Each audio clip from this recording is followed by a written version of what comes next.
ஆண்டவராகிய இயேசு கிறிஸ்துவின் நாமத்திற்கு மகிமை உண்டாகட்டும். இந்த காலை வேளையில் ஆண்டுடைய தயவினால் 21 நாள் ஆலயத்தில் ஜெபத்தை வைத்து கிருபையாய் கர்த்தர் நடத்தி கொண்டிருக்கிறார். இந்த 21 நாள் ஜெபத்தின் 12வது நாள் காலையில் உங்களை சந்திக்க தேவன் கொடுத்த கிருபைகளுக்காக ஸ்தோத்திரம். 11ஆம் தேதி ஞாயிற்றுக்கிழமை வந்ததினால் அந்த பாடல் செய்தி போடப்படுகிறது. எனவே இந்த நாள் அவர் நடத்தி கொண்டிருக்கிறார்.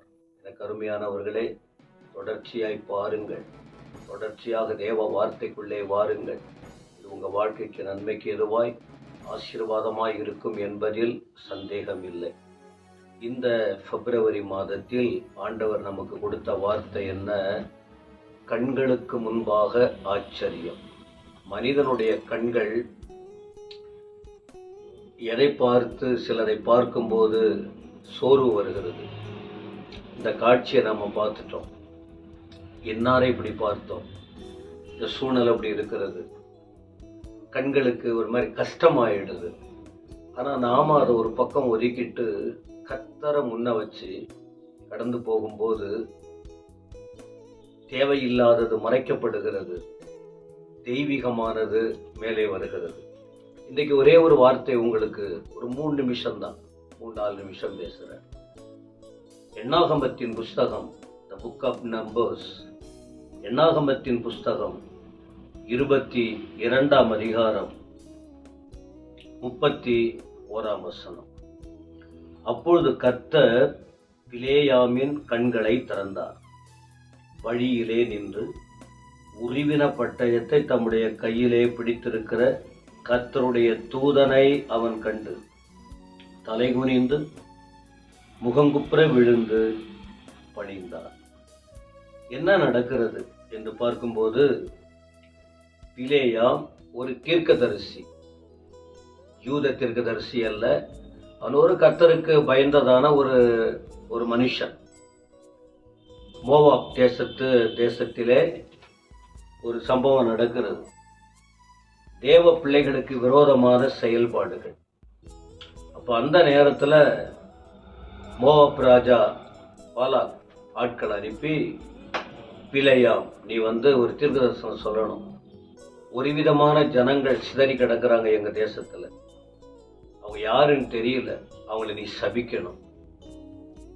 ஏன் அப்படி கூப்பிடுறாருன்னு சொன்னால், இவன் ஒரு குறி சொல்வதை போலன்னு வைத்துக் கொள்ளுங்களேன். இந்த பிலேயாம் ஒருத்தவங்களை சபித்தால் சாபம் வரும், இவர்கள் ஆசீர்வதித்தால் ஆசீர்வாதம் வரும் என்பது பைபிளே சொல்லியிருக்கு. இதனால கூலிக்கு அவங்ககிட்ட பேசி, நீ வா சபிக்கணும் அப்படின்னு சொல்லி கூலி கொடுக்குறேன்னு சொல்லி அனுப்புறாங்க. ஆனா அவர் சொல்றாரு, சமாளிக்க முடியல. அப்புறம் அதன் பிறகு இவர் கிளம்பி போறார். கிளம்பி ஆண்டவர் சொல்ற வார்த்தையின்படியெல்லாம் அவன் சுயத்துக்காக புறப்பட்டு போகிறார். ஆண்டவரும் உணர்த்தி காட்டினார். அப்போ போகிற நேரத்தில் தான் ஒரு கழுதையிலே உட்கார்ந்து போய் கொண்டிருக்கிறார். போகும்போது ஒரு பிரச்சனை எல்லாம் வருது. கழுதை தொந்தரவு கொடுக்குது, காலை சுவரோடு இடிக்குது, கீழே படுத்துக்குது. இதுவரைக்கும் அப்படி இல்லை. இந்த நிலையில் என்ன நடக்கிறதுன்னா, ஆண்டவர் பிலேயாமின் கண்களை திறக்கிறார். கர்த்தர் கண்களை திறக்கிறார். அவருக்கு ஆச்சரியம் காத்திருக்கு. ஒரு தூதன் உருவின பட்டயத்தை கையிலே பிடித்து கொண்டு வழியிலே பார்க்கிறார். தூதனை கண்டார். அவருக்கு பயம் வந்துச்சு.